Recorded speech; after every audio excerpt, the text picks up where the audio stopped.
Halo, assalamualaikum semua. Sebelumnya saya izin pakai mask because I'm not really confident yet. Alasan kenapa saya bikin video ini karena berawal dari artikel yang saya publish di blog saya sendiri mengenai Malaysia International Scholarship yang saya ikutin tahun lalu, dan ternyata banyak yang bertanya mengenai tes selanjutnya. Ini beberapa pertanyaan yang ditanyakan.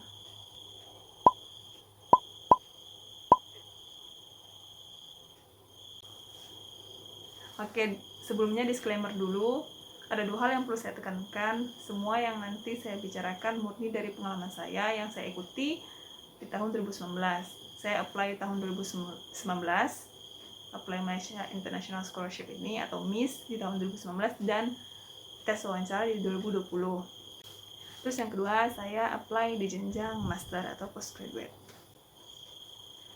Oke, sebelumnya selamat dulu kepada calon awardee yang lolos di tahap administrasi, karena kita tahu kalau MIS ini persyaratan berkasnya banyak banget gitu. Jadi sekali lagi semangat. Isi video ini akan membahas dua hal. Yang pertama tentang teknis wawancara, terus yang kedua tentang isi wawancara tersebut.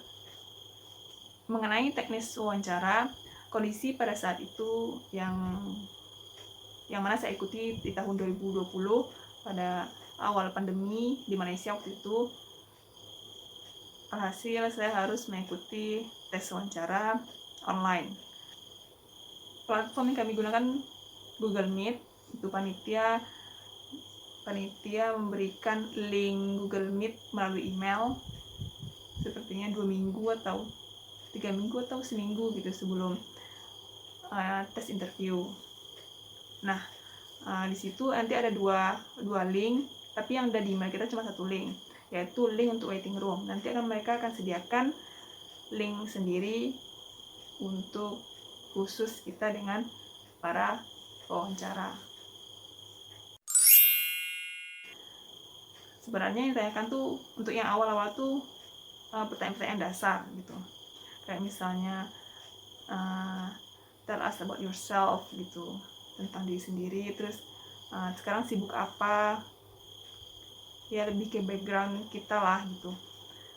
Mungkin yang beberapa pernah ikut interview scholarship lainnya, atau lebih kurang kayak interview kerja deh kayaknya.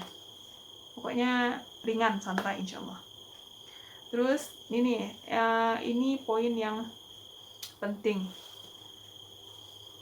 Apa itu? Ketika saya diwawancarain, ada kira-kira 3 poin utama yang menjadi perhatian saya ketika itu. Pertama, slide. Usahakan siapkan slide-nya, karena dari pengalaman saya, mereka invite atau mereka ngasih pesan ke kita melalui email, tapi mereka tidak ada kayak ngasih tahu harus prepare slide atau enggak gitu. Itu salah satu kesalahan saya ketika itu. Ini murni poin dari kesalahan saya ya, semoga bisa diambil pelajarannya. Slide, jadi saya tidak prepare slide waktu itu. Qadarullah, saya ada mata kuliah yang sudah membahas tentang research paper saya, jadi saya pakai slide itu, dan saya sangat bersyukur karena saya sudah prepare slide itu mata kuliah. Terus yang kedua, mengenai korelasi. Ternyata paper yang saya submit sama paper yang saya presentasikan itu berbeda. Padahal itu sebenarnya dua hal yang sama, cuman karena saya sudah belajar di mata kuliah, otomatis sudah saya improve beberapa research paper saya gitu. Jadi paper mentah sebelum yang saya submit itu saya improve, dan saya lebih khususkan lagi gitu. Dan mereka sepertinya kurang suka karena mereka sudah mempelajari paper yang saya submit gitu. Dalam artian mereka mungkin sudah prepare pewawancaranya siapa, terus kira-kira apa yang mau ditanyakan dan segala macam gitu. Dan ternyata ketika yang saya presentasikan berbeda, jadi mereka sedikit bertanya, oh kok beda, ya gitu-gitulah. Jadi itu diusahakan sama antara yang disubmit sama yang dipresentasikan. Terus yang terakhir saya tekankan di poin ini lebih ke research papernya sih. Usahakan research papernya tuh mengandung dampak kepada negeri mereka gitu. Karena waktu itu studycase saya ambil di Indonesia, jadi I'm not really learn about the output of this scholarship. Jadi sebenarnya mereka pengen outputnya tuh untuk negara mereka. Jadi ketika saya presentasi dan selesai, mereka kemudian langsung tanya gitu. Saya lupa entah langsung tanya atau tidak. Pokoknya mereka menanyakan tentang what is the impact of your research to this country, which is Malaysia waktu itu ya. Jadi kemudian saya langsung blank, terus iya ya, dan saya maksa-maksa untuk mengkaitkan, padahal sebenarnya memang kelihatan kayak walaupun saya maksa untuk mengaitkan, cuman mereka tuh pengen itu dampaknya tuh yang bukan setengah-setengah, kayak oh jadi kalian akan terkenal karena kami lulusan kampus Malai dan segala macam. Mereka nggak mau itu, mereka pengen itu ya yang ada dampaknya besar lah, maksudnya tuh adalah dampaknya untuk mereka gitu. Mereka pengen yang gitu. Jadi usahakan papernya tuh punya nilai plus untuk mereka. Itu sih yang mereka cari sebenarnya. Lebih kurang wawancaranya ini kayak seminar proposal. Jadi nanti kita ditanya, terus berapa persentase ini akan teraplikasi dan segala macam gitu. Terus bagaimana ini akan teraplikasi nantinya di mereka dan segala macam. Mungkin itu saja yang bisa saya bagikan.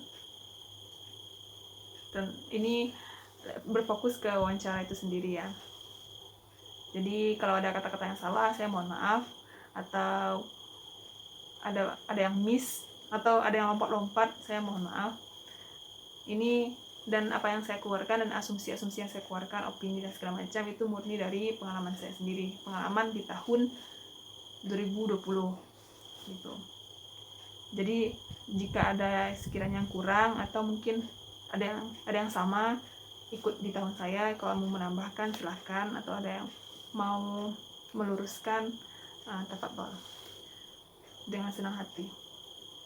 Terus satu lagi, semoga calon awardee yang akan tes wawancara pada bulan ini dimudahkan. Semoga lebih prepare,